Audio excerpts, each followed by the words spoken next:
اعوذ باللہ من الشیطان الرجیم بسم اللہ الرحمن الرحیم۔ معزز سامعین، 1 منٹ کا مدرسہ۔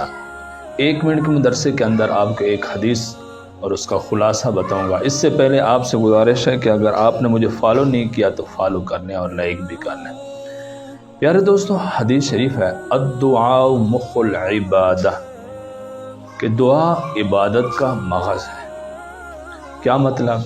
کہ ہم جب بھی عبادت کر رہے ہوتے ہیں تو پھر آخر میں جو دعا مانگتے ہیں وہ اس کا خلاصہ ہوتا ہے، ایک مغز ہوتا ہے۔ اکثر لوگ یہ کرتے ہیں کہ عبادات کر کے دعا کو ترجیح نہیں دیتے، دعا مانگتے نہیں، یا مانگتے ہیں تو بے توجہی سے مانگتے ہیں۔ تو ایسا نہیں کرنا چاہیے، توجہ سے دعا مانگنی چاہیے، کیونکہ اب آخری عشر ہے تو بہت زیادہ دعائیں مانگیں۔